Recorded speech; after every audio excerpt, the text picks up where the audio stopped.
Hello student, आज हम दिसंबर महीने के जो असाइनमेंट का पार्ट 2 है उसके बारे में चर्चा करेंगे। पिछले वीडियो में हमने 2 प्रश्नों के बारे में बताया था, क्योंकि वो बड़े थे इसलिए मैंने पार्ट में डिवाइड कर दिया है। आज हम चलेंगे तीसरे, चौथे और 5वें प्रश्न की ओर। तो विलंब न करते हुए तीसरा प्रश्न बोला है एसी डायनेमो की क्रियाविधि के बारे में बताना है। सबसे पहले एसी डायनेमो किसके सिद्धांत पर कार्य करता है? एसी डायनेमो किसके सिद्धांत पर कार्य करता है? यदि ये पूछते हम बता देंगे विद्युत चुंबकीय प्रेरण के सिद्धांत पर कार्य करता है। ये आपको दिखाई पड़ रहा है एसी डायनेमो के एक चक्र की क्रियाविधि के बारे में बताऊंगा। इसके पार्ट्स के बारे में तो आप जानते ही हैं। S1 S2 क्या है? V1 सर्पी वलय है, V1 V2 कार्बन ब्रूस है, ABCD आर्मेचर है। और यह जब क्या कर रहा है, जब हम इसे क्या कहते हैं, क्लॉक घुमाया जाता है, जब हम इसको घड़ी की सुई की दिशा में घुमाते हैं तो क्या होता है बेटा, इसके स्थायी चुंबकीय क्षेत्र की तीव्रता में दिशा में परिवर्तन हो जाता है। इसका क्या तात्पर्य हुआ? क्योंकि जब AB जब घूमेगा, CD अंदर की ओर, BC AB बाहर की ओर होगा, तो AB जो N की ओर था अब वो S की ओर चला जाएगा। इसलिए कह रहा है स्थायी चुंबकीय क्षेत्र में परिवर्तन होगा, अर्थात इसको डायरेक्ट कहें तो इसके विद्युत फ्लक्स के मान में परिवर्तन हो जाएगा। तो कहा कि जब आर्मेचर ABCD को घुमाया जाता है तो CD अंदर की ओर, AB बाहर की ओर आता है, जिसके कारण इसके स्थायी चुंबकीय क्षेत्र की तीव्रता में परिवर्तन होता है, जिसके कारण AB और CD के अनुदिश प्रेरित विद्युत वाहक बल या प्रेरित धारा प्रवाहित होने लगती है तथा इसके बाह्य परिपथ में कार्बन ब्रश B2 से B1 की ओर बहती है। इसके प्रथम अर्ध घूर्णन के पश्चात धारा का परिमाण समान होता है, किंतु दिशाएं बदल जाती है। देख सकते हैं दिशा, अभी AB ऊपर में था, AB नीचे की ओर, जिसमें क्या होता है, AB और CD के अनुदिश धारा बहती है तथा द्वितीय अर्ध घूर्णन में धारा बाह्य परिपथ में B1 से B2 की ओर बहने लगती है। तो ये था इसके क्या डायनेमो की क्रियाविधि के बारे में जो हमारा क्या था, इसका डेफिनेशन था। फिर से एक बार बताते हैं कि आर्मेचर ABCD को जब घुमाया जाता है तो इसके स्थायी चुंबकीय क्षेत्र में परिवर्तन होता है, जिसके कारण आर्मेचर में प्रेरित विद्युत धारा बहने लगती है जो AB और CD के अनुदिश बहती है तथा बाह्य परिपथ में B2 से B1 की ओर बहती है। इसके अर्ध घूर्णन के पश्चात धारा का परिमाण समान, किंतु दिशा बदल जाती है तथा कैसे हो जाता है बेटा, AB और CD के अनुदिश AB में नीचे की ओर, CD में ऊपर की ओर धारा बहती तथा बाह्य परिपथ में कार्बन ब्रश B1 से B2 की ओर धारा बहती है। क्योंकि इसके प्रत्येक अर्ध घूर्णन के पश्चात धारा के मान में क्या होता है, परिवर्तन होता है, इसलिए इससे बहने वाली धारा क्या होती है, प्रत्यावर्ती धारा होती है। इसीलिए इसे प्रत्यावर्ती विद्युत डायनेमो या जनरेटर कहते हैं। देख सकते हैं। अब इसी का पार्ट 2 था, ये तीसरा का अ था, ये तीसरा का ब है। तीसरा के अ और ब में सुमेलित कीजिए या मैच दी कॉलम आया था अनुनादी आवृत्ति। तो अनुनादी आवृत्ति का मान क्या होता है, 2 पाई रूट ओवर L/G 1/, ठीक है बेटा। गुणवत्ता गुणांक का मान होता है क्या, ओमेगा 0 L/R। प्रत्यावर्ती धारा का जो समीकरण है वह है I0 sin ओमेगा t, और प्रतिबाधा का जो सूत्र है वह क्या है, root over R² plus XL minus XC का होल स्क्वायर। तो ये था तीसरे के उत्तर, आप देख लीजिए, समझिए, फिर हम चौथे की तरफ चलेंगे।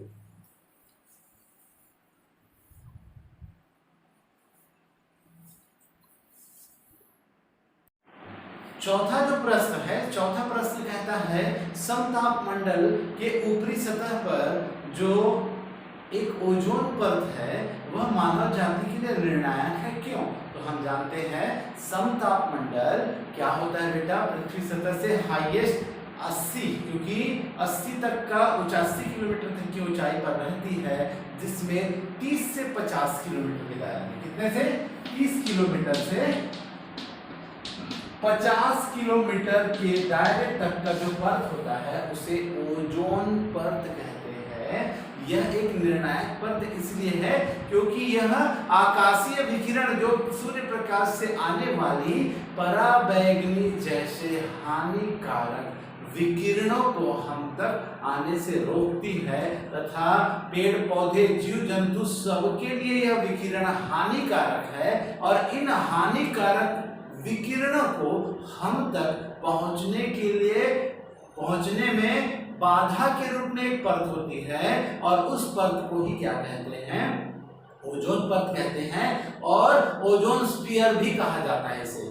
बताएंगे क्यों कहा जाता है, क्योंकि मानो ये 30 से 50 किलोमीटर के मोटाई का एक परत होता है जो सूर्य प्रकाश से आने वाली विभिन्न हानिकारक जैसे पराबैंगनी विकिरण जैसे विकिरण को यहाँ हमारे पृथ्वी पर आने से रोकता है, जो मानव जाति पेड़ पौधे जीव जंतु के लिए हानिकारक होती है। तो ये चौथे का पहला का आंसर है बेटा।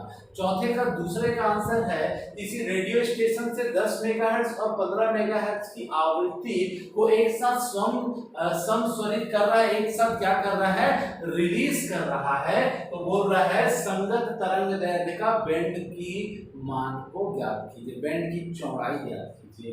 तो हम जानते हैं ये आवृत्ति दिया है तो इसको ν1 और ν2 बोल दिया बेटा। चूंकि मेगाहर्ट्ज से इसको बदलना पड़ेगा, हर्ट्ज में 10 गुना 10 की घात 6 हर्ट्ज हो जाएगा। उसी प्रकार 15 गुनी 10 की घात 6 हर्ट्ज हो जाएगा। ठीक है, अब हम जानते हैं चूंकि lambda is equal to c upon nu, जहां c क्या है, प्रकाश की चाल है और c का मान होता है 3 गुना 10 की घात 8 मीटर पर सेकंड। तो यहाँ पर दो आवृत्ति है, इसके दो तरंग दैर्घ्य निकालेंगे। एक बार लैम्डा 1 निकालेंगे 3 गुना 10 की घात 8 और ν1 तो ये हो जाएगा 10 गुना 10 की घात 6। ये डायरेक्ट कह सकते हैं इसको बेटा 10 की घात 7, इसे 10 की घात 7 कह दिया और इसको सॉल्व किया तो क्या आया, ये ऊपर जाएगा तो 3 गुना 10 की घात 1 बच जाएगी, 7 में 8 घटेगा तो 8 में घटा, तो ये लैम्डा 1 का मान आया 3 गुना 10 की घात या 30 भी कह सकते हैं मीटर। ठीक, और लैम्डा 2 बराबर हो जाएगा c2 upon lambda ν2 c upon, तो c का मान 3 गुना 10 की घात 8 बटे ν का मान कितना बेटा 15 गुना 10 की घात 6।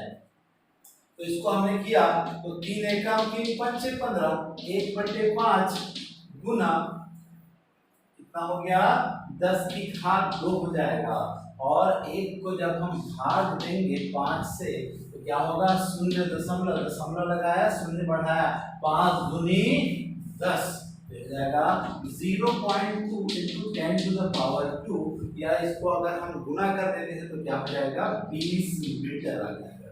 क्लियर हुआ बेटा। अब तरंग दैर्घ्य का बैंड की चौड़ाई याद करना है तो दोनों का अंतर निकालेंगे। बैंड की चौड़ाई बराबर लैम्डा 1 माइनस लैम्डा 2, तो लैम्डा 1 की वैल्यू कितनी हो जाएगी आपको पता है कितना है, लैम्डा 1 30 है और लैम्डा 2 क्या है 20 है, तो हो जाएगा 10 मीटर। अतः बैंड की चौड़ाई कितना है बेटा 10 मीटर। तो ये था चौथे का आंसर। उम्मीद करता हूँ आपको समझ में आया होगा, आप देख सकते हैं, नोट डाउन कर सकते हैं।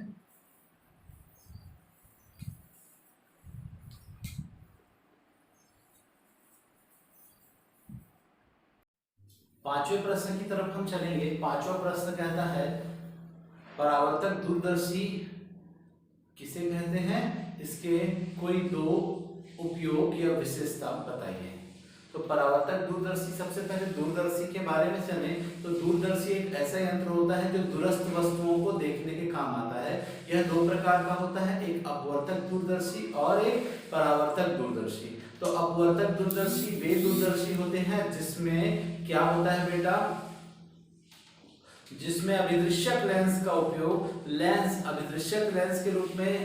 अभिदृश्यक के रूप में लेंस का, जिस यंत्र में लेंस का प्रयोग किया जाता है उसे अपवर्तक दूरदर्शी, और जिस यंत्र में दर्पण का प्रयोग किया जाता है उसे हम क्या कहते हैं, परावर्तक दूरदर्शी कहते हैं। इसके दो उपयोग, पहला उपयोग तो हम बता दें कि यह क्या होती है, इसका ज़्यादा स्पष्ट प्रतिबिंब परावर्तक दूरदर्शी में बनता है अपेक्षाकृत अपवर्तक दूरदर्शी के। दूसरा बता सकते हैं कि यह दाम में सस्ता होता है। तीसरा यह बता सकते हैं कि यहाँ पर या दो पूछा तो हम दो को बता दें। पहला हमने कहा कि इसमें दर्पण का इस्तेमाल किया जाता है। दूसरा इसको बता सकते हैं ये अपवर्तक दूरदर्शी की अपेक्षा सस्ती होती है। तीसरा इसमें स्पष्ट प्रतिबिंब दिखाई पड़ता है। ये 3 था। इसी प्रकार से हमको पूछा था ट्रांसफार्मर के ऊर्जा ह्रास को समझाइए। ठीक है बेटा, तो ट्रांसफार्मर के किन्हीं 2 ऊर्जा ह्रास को बताइए बोला है। तो बता सकते हैं, एक होता है ताम्र ह्रास होता है, एक होता है लौह ह्रास होता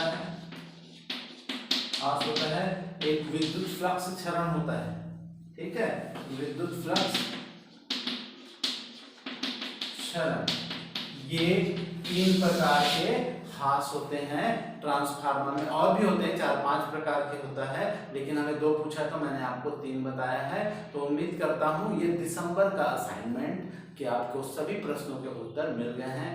अब मैं और आने वाले महीने के प्रश्नों के बारे में अगले वीडियो में बताऊंगा। तो आज के लिए इतना ही, तब तक के लिए धन्यवाद।